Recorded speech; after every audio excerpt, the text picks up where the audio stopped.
Hello বন্ধুরা, আমি চলে এসেছি আজকে সরস্বতী পুজোর দধিকর্মা ভিডিও নিয়ে। প্রথমে আমি ধূপ ধুনো প্রদীপ সব কিছু জ্বালিয়ে নেব এবং মাকে আরতি করে নেব।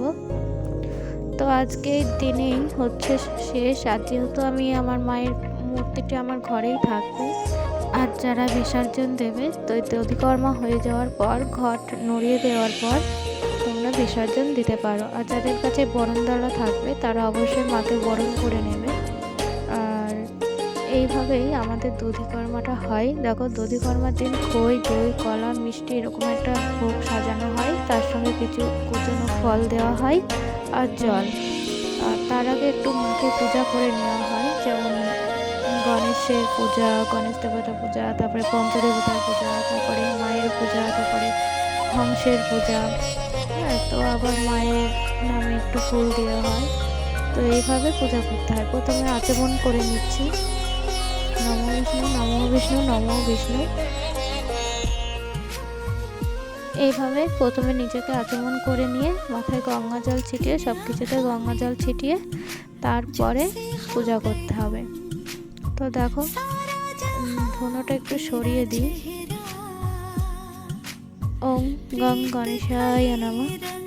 আমি গণেশ দেবতার উদ্দেশ্যে ফুল নিবেদন করলাম। আবার আমি কিছুটা ফুল নেব।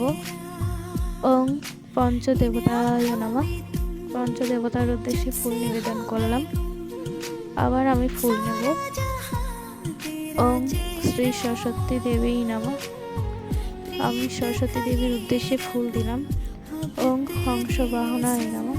আমি সরস্বতী দেবীর বাহনের উদ্দেশ্যে ফুল দিলাম। এবার আমার মনস্কামনার উদ্দেশ্যে আমি মায়ের কাছে ফুল নিবেদন করলাম। জয় মা সরস্বতী, জয় মা সরস্বতী। এবার আমি ভোগগুলো, নৈবেদ্যগুলো মাকে নিবেদন করব। জয় মা সরস্বতী। আর এই দিন আমাদের এখানে খই দইয়ের ভোগ দেওয়া হয় বলে আমি খই, মিষ্টি, কলা দিয়ে একটি ভোগ বানিয়ে মাকে দিয়েছি। জয় মা। আজকের ভিডিওটা এখানেই শেষ করব বন্ধুরা। ভালো লাগলে অবশ্যই আমার পাশে থেকো এবং সাবস্ক্রাইব হয়ে আমার বন্ধু হয়ে যেও। তোমাদেরকে এই ভিডিওটা দেখাচ্ছি। দেখো, এই দেখো আমি ঘরটা নড়িয়ে দিলাম। এবার ঘরটা থেকে কিছু ফুল নিচে নামিয়ে দিলাম। জয় মা সরস্বতী। এবার আমি আমার মায়ের মূর্তিটা আমি সিংহাসনে তুলে দেব। সেটা দেখাচ্ছি না। আজকে ভিডিও এখানেই শেষ। দেখা হবে পরের ভিডিওয়ে।